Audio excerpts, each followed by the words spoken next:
What's up, everybody? This is Tech G back with another video. And in this video, I'm going to be explaining to you exactly what the FTP protocol is. So let's get into it. All right, so in this video, we're going to talk about what FTP is in detail. We're going to talk about its history, how it works, its components, security aspects, and its role in modern computing.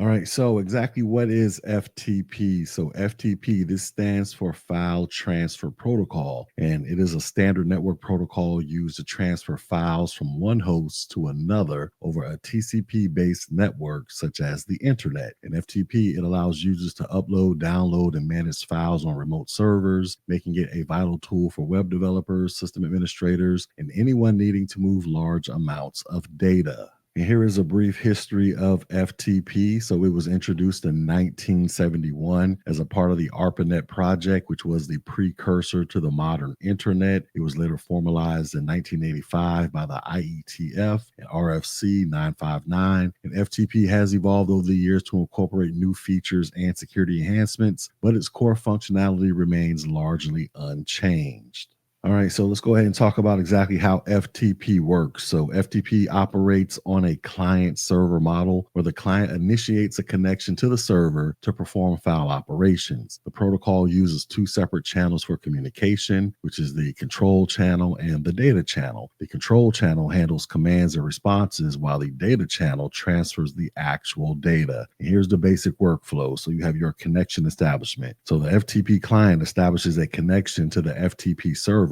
using the server's IP address or host name and port number, and the default is port 21. Then you have user authentication. So the server prompts the user to enter their login credentials, such as a username and password, and upon successful authentication, the user gains access to the server. After that, you have the command execution. So the client sends FTP commands to the server over the control channel to navigate directories, list files, upload or download files, and perform other file operations. Then there's the data transfer. So the server and client establish a data channel to transfer files. The data channel can be set up in active or passive mode, depending on the network configuration. Then you have the session termination. So the session continues until the user logs out or the connection is terminated. And the client and server, they exchange final messages to gracefully close the connection. So FTP uses a set of standard commands to manage the connection and interact with the remote server. And some of the common FTP commands include the following. So you have user, that specifies the username for authentication. You got pass, that specifies the password for authentication. List shows the files and directories in the current directory. You got RETR, this downloads a file from the server to the client. You have store, this uploads a file from the client to the server. You got CWD, this changes the working directory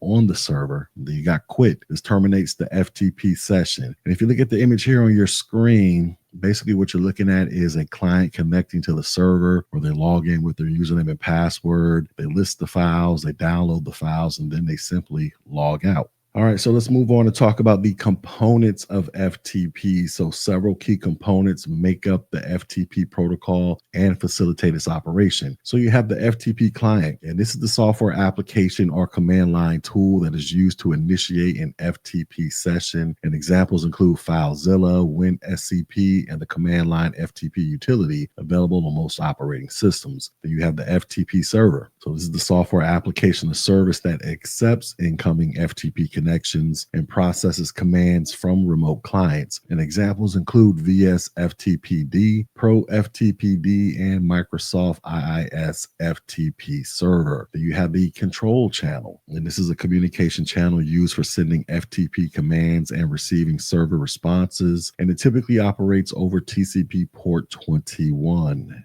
Then you have the data channel. This is a communication channel used for transferring file data between the client and server. And the data channel can operate in active or passive mode depending on the network configuration. So let's talk about active and passive mode real quick. So active mode, this is when the client opens a random port and informs the server of this port using the port command. Then the server initiates the data connection back to the client on this port. An active port, this can cause issues with firewalls and network address translation authentication configurations as the server initiates the connection to the client. Then we have what is called passive mode. And this is when the server opens a random port and informs the client of this port using the PASV command. And the client then initiates the data connection to the server on this port. And passive mode is more firewall friendly as the client initiates all connections.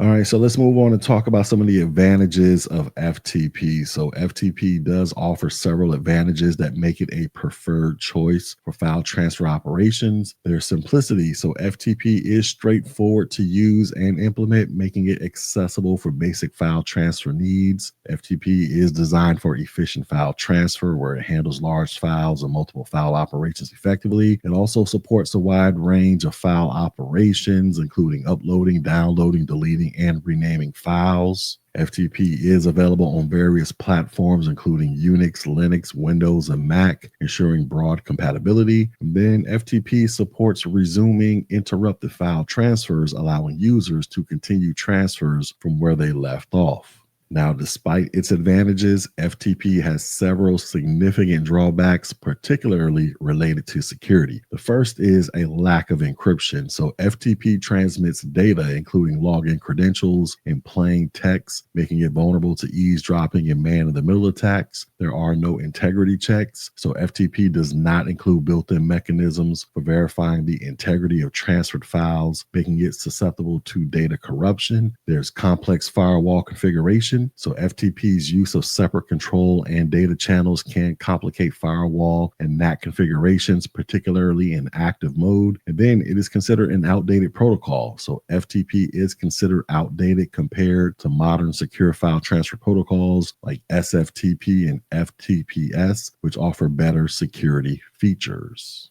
All right, so let's talk about some secure alternatives to FTP. So given the security limitations of FTP, several secure alternatives have been developed to provide encrypted file transfer capabilities. The first is SFTP, and that stands for SSH File Transfer Protocol. So SFTP, this is a secure file transfer protocol that operates over the SSH protocol, and it provides encrypted file transfer and secure authentication, addressing many of the security issues that are associated with FTP. Then you have FTPS or FTP Secure, and this is an extension of FTP that adds support for SSL TLS encryption, and it provides secure file transfer by encrypting the control and data channels. Then you have HTTPS, and this can be used for secure file transfer over the web, and it uses SSL TLS to encrypt data, providing a secure alternative for web-based file transfers. And then you have what is called SCP or Secure Copy Protocol, and this is a secure file transfer protocol that also operates over SSH, and it provides encrypted file transfers but does not support as many features as SFTP. All right, so let's move on and talk about some practical uses of FTP. So despite its security limitations, FTP remains useful in various practical scenarios. So you can find it being used in web development. So web developers that use FTP to upload and manage website files on remote servers. There's file distribution. Organizations that use FTP to distribute large files to clients, partners, and employees. There's backup and recovery. So it is used to transfer backup files between local and remote systems, ensuring data redundancy and recovery. And then there's embedded systems. So some embedded systems and IoT devices, they use FTP for firmware updates and file management. All right, moving on, let's talk about enhancing FTP security. So to mitigate these security risks that are associated with FTP, you want to consider the following best practices. So you want to prefer secure alternatives like FTPS or SFTP that provide encryption and stronger authentication mechanisms. You want to limit FTP access to trusted IP addresses using firewall rules and access control lists. You want to use strong, unique passwords for FTP accounts and implement multi-factor authentication if possible. You want to keep your FTP server and client software up to date with the latest security patches and updates. You want to regularly monitor FTP activity and review logs for suspicious behavior. And you want to implement auditing to track and analyze FTP sessions. Now, if you must use FTP, you want to consider encrypting the data before transfer using tools like GPG or zip with encryption to add an additional layer of security. And you want to disable anonymous FTP. So if anonymous FTP access is not necessary, disable it to prevent unauthorized access. All right, next let's talk about FTP in the modern context. So while FTP is considered outdated compared to modern security file transfer protocols, it remains relevant in certain contexts, particularly where simplicity and ease of use are prioritized. However, its role in modern computing is increasingly being supplemented or replaced by more secure alternatives like SFTP and FTPS. So we have legacy systems. So many older systems and applications that still rely on FTP for file transfer operations, and transitioning to more secure protocols may not always be feasible. You have internal networks. So FTP can be safely used within secure internal networks where the risk of interception is minimal, such as within a corporate LAN. You have educational purposes. So FTP remains a valuable tool for teaching the basics of network protocols, file transfer, and client server communication. Then you have integration with modern tools. So FTP continues to be integrated with modern development and deployment tools, facilitating file transfer operations as part of broader workflows. All right, next let's talk about the future of FTP. So as the internet continues to evolve, the future of FTP will likely be characterized by its diminishing role in favor of more secure and efficient file transfer protocols. However, its foundational concepts and the lessons learned from its long history will continue to inform the development of new technologies. So we have security enhancements. So future developments in file transfer protocols will prioritize security, incorporating strong encryption, authentication, and integrity checks to address the vulnerabilities of FTP. Then we have cloud-based file transfer solutions. They will continue to grow, providing secure, scalable, and efficient ways to manage and transfer files across distributed environments. Also, the automation of file transfer processes will become increasingly sophisticated, integrating with orchestration tools to support complex workflows and DevOps pipelines. And then you have user experience improvement. So efforts to simplify file transfer configuration and management will make secure protocols more accessible to a broader range of users and organizations.